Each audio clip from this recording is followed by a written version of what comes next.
नमस्कार विद्यार्थी मित्रांनो, ग्रो अकॅडमी या युट्यूब चॅनलवर तुमचे मनापासून स्वागत आहे। मित्रांनो,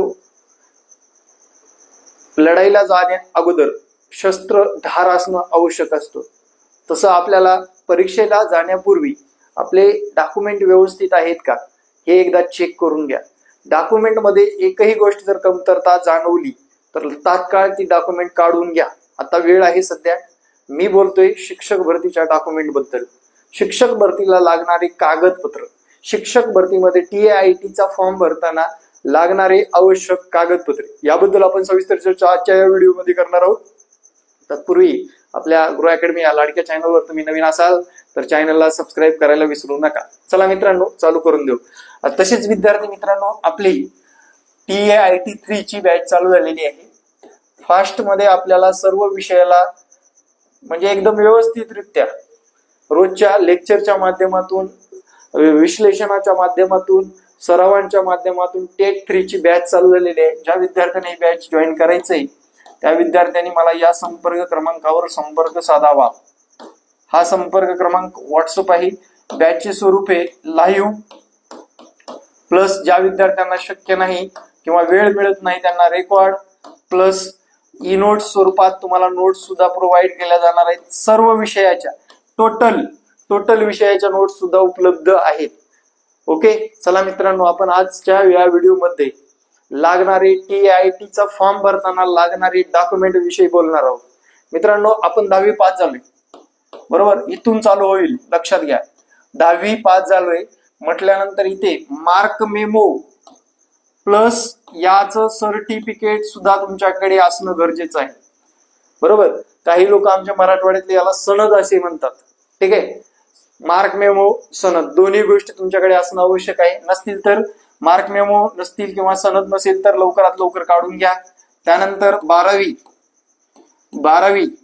12वीचं सुद्धा मार्क मेमो आणि सर्टिफिकेट दोन्ही असणं गरजेचं आहे। त्यानंतर तुमची पदवी झालेली असेल तुमच्याकडे मार्क मेमो लास्ट इयरचं प्लस डिग्री पदवी प्रमाणपत्र, डिग्री सर्टिफिकेट, त्यालाच पदवी प्रमाणपत्र असं म्हणतो मी।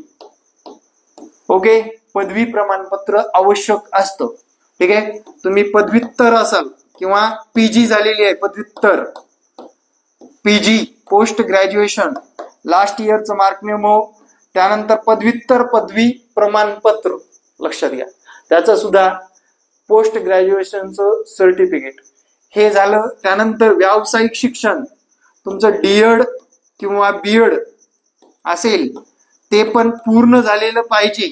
TAIT एक्झाम देणाऱ्या प्रत्येक विद्यार्थ्यांचं DED किंवा BEd पूर्ण झालेलं पाहिजे। बॅकलॉग KT अपियर नाही चालत इथे। TAIT एक्झाम देऊन काहीच उपयोग होत नाही, मग तुमचे पैसे वेस्ट आणि वेळ वेस्ट घालू नका, ठीक आहे? याचं पूर्ण झालेलं सर्टिफिकेट, मार्क मेमो जे काय आहे पूर्ण झालेलं पाहिजे, ते आपल्याकडे उपलब्ध असणं आवश्यक आहे। हे झाले मित्रांनो आपले महत्वपूर्ण शैक्षणिक डॉक्युमेंट। च्या पलीकडे जाऊन तुमच्याकडे आता पुढे काय काय आवश्यक आहे बघा। तुमच्याकडे असणं आवश्यक आहे कास्ट सर्टिफिकेट।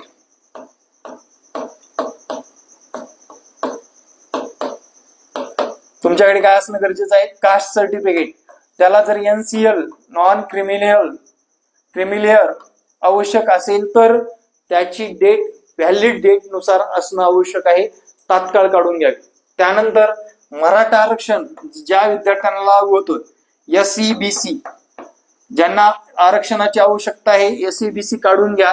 विशेष म्हणजे EWS मार्च नंतर फॉर्म येणार आहेत आपले, बरोबर? एप्रिल महिन्याच्या पहिल्या वीक मध्ये तुमचं मार्च एंडिंगला प्रत्येक वर्षी रिन्यू होत असतं। मार्च एंडिंग झाल्या आपल्याकडे EWS सर्टिफिकेट असणं आवश्यक आहे। कोणतं? EWS certificate. आर्थिक दृष्ट्या दुर्बल घटक म्हणतात त्याला, इकॉनॉमिकल वीकर सेक्शन 31 मार्च नंतर आपल्याला दरवर्षी रिन्यू करावं लागतं, ते असणं आवश्यक आहे। त्यानंतर 3 नंबर अजून एक गोष्ट राहिली, TET किंवा CTT तुम्ही पास असाल तर ते सुद्धा तुमच्याकडे certificate hard copy soft copy काहीतरी असणं गरजेचं आहे। आता यावेळेस हार्ड कॉपी मागत नाहीत. जेव्हा शिक्षक भरतीचं पवित्र पोर्टलला नोंद करताना सर्व घटकाची हार्ड कॉपी आपल्याला स्कॅन करून अपलोड करणं आवश्यक असतं त्यावेळेस. त्यामुळे आता सध्या सॉफ्ट कॉपी असली तरी चालतं. सॉफ्ट कॉपी म्हणजे आपल्या मोबाईलवर PDF वगैरे त्याचा फोटो बिटो काय असेल तरी चालतं. त्याच्यावरले नंबर आपल्याला तिथे भरणं आवश्यक असतं, त्याची डेट टाकणं आवश्यक असतं. ठीक आहे, म्हणजे या CTT आणि TET पास असाल, पेपर 1, 2 काय असाल ते. ठीक आहे, हे झालं. त्याच्यानंतर तुमच्याकडे 4 नंबर आधार कार्ड असणं आवश्यक आहे.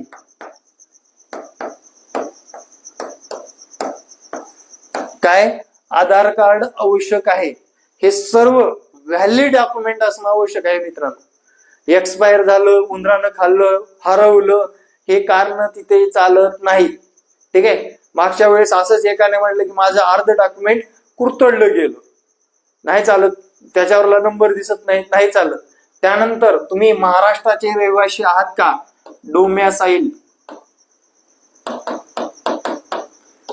रहिवासी प्रमाणपत्र जे की तहसील मध्ये मिळतं त्यालाच नॅशनॅलिटी किंवा डोमॅसाईल म्हणतात. ते सुद्धा कंपल्सरी लागतं, म्हणजे लागतं. सगळे डॉक्युमेंट आहेत आणि हे डॉक्युमेंट नसेल तर आपल्याला तिथे अर्ज करता येत नाही. कारण ही शिक्षक भरती फक्त महाराष्ट्रातीलच लोकांसाठी असते. म्हणजे जे लोक महाराष्ट्रामध्ये 1995 आधीपासून आहेत त्या लोकांसाठी असणं आवश्यक आहे. ठीक आहे, त्यानंतर हे झाले डॉक्युमेंट महत्वपूर्ण, अति महत्वाचे. तुमच्याकडे जर तुम्ही मॅरिड असाल, नावामध्ये काही चेंज असेल तर मॅरेज सर्टिफिकेट किंवा गॅझेट केलेलं तुमच्याकडे आवश्यक आहे. नावामध्ये काही चेंज नसेल आधार कार्ड वरलं किंवा कुठल्याही डॉक्युमेंट वरलं तर तुम्हाला काही गरज नाही मॅरेज सर्टिफिकेटची, नावा चेंज नसेल तर. ठीक आहे, एवढे सगळे डॉक्युमेंट आपल्याकडे आवश्यक आहेत, आवश्यकच आहेत आणि गरज आहे. आता काल एक कॉल आला, डोमेसाईल काढलं नाही तर चालेल का? अरे कसं चालेल? आपलं ते एक महाराष्ट्रात राहण्याचा पुरावा आहे किंवा महाराष्ट्रातले आहोत आपण, या तालुक्याचे, या जिल्ह्याचे, या राज्याचे, या देशाचे, याचा पुरावा म्हणजेच डोमॅसाईल पाहिजे, म्हणजे पाहिजेच.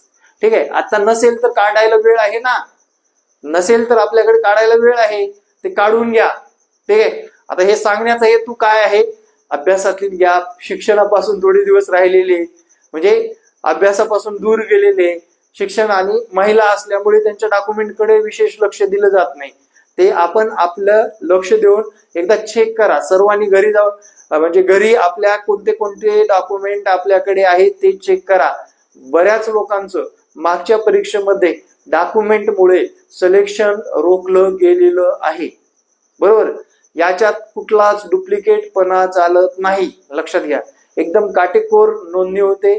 जर तुम्ही सही समजा आता यावेळेस अशी सही केलात आणि पुढल्या वेळेस अशी सही केलात तरी तुम्हाला रिजेक्ट केलं जातं. तुमची सही सुद्धा तुमच्या जे काही तुमच्या आयडेंटिटी प्रूफवर असलेली सही असू द्या किंवा तुमच्या परीक्षा पद्धतीतली सही असू द्या, वेगवेगळी सही चालत नाही. किंवा परीक्षेला गेलात तिथं सही वेगळी केलात आणि अगोदरची सही वेगळी होती, असं सुद्धा सिग्नेचरच्या बाबतीत सुद्धा चालत नाही. आपला रिझल्ट राखीव ठेवतात, एवढं काटेकोर सगळं बघितलं जातं. तिथे आपल्याला परीक्षेमध्ये एंट्री देताना आपल्या डोळ्याचे ठसे घेतले जातात, अंगठ्याचे ठसे घेतले जातात, एकदम पारदर्शकता असते. मग डॉक्युमेंट मध्ये जर तुमची कुठलीही कमतरता असेल तर तुम्हाला कुठल्याही सिच्युएशनला तुम्हाला तिथे खाली केलं जातं.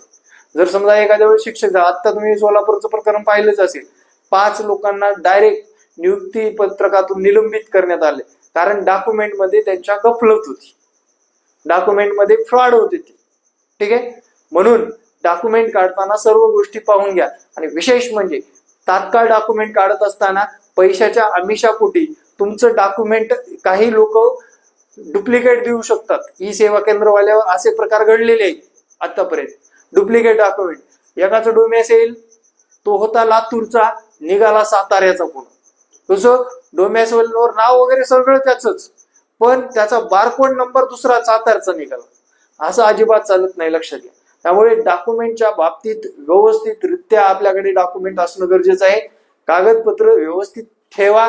परीक्षा निवड होईपर्यंत, परीक्षा देणे निवड होईपर्यंत, नियुक्तीला जोपर्यंत आपले डॉक्युमेंट व्हेरिफिकेशन होत नाही तोपर्यंत आपल्याला डॉक्युमेंटची गरज भासत असते.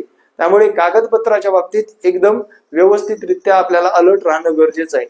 तसेच आपली बॅच चालू झालेली आहे मित्रांनो, या बॅचला ऍडमिशन घेऊ शकता. तुम्हाला पास होण्याची आणि चांगले मार्क मिळवून देण्याची 100% गॅरंटी दिली जाते. Thank you very much. जय हिंद मित्रांनो, भेटू नेक्स्ट व्हिडिओमध्ये. जय हिंद, जय महाराष्ट्र. धन्यवाद.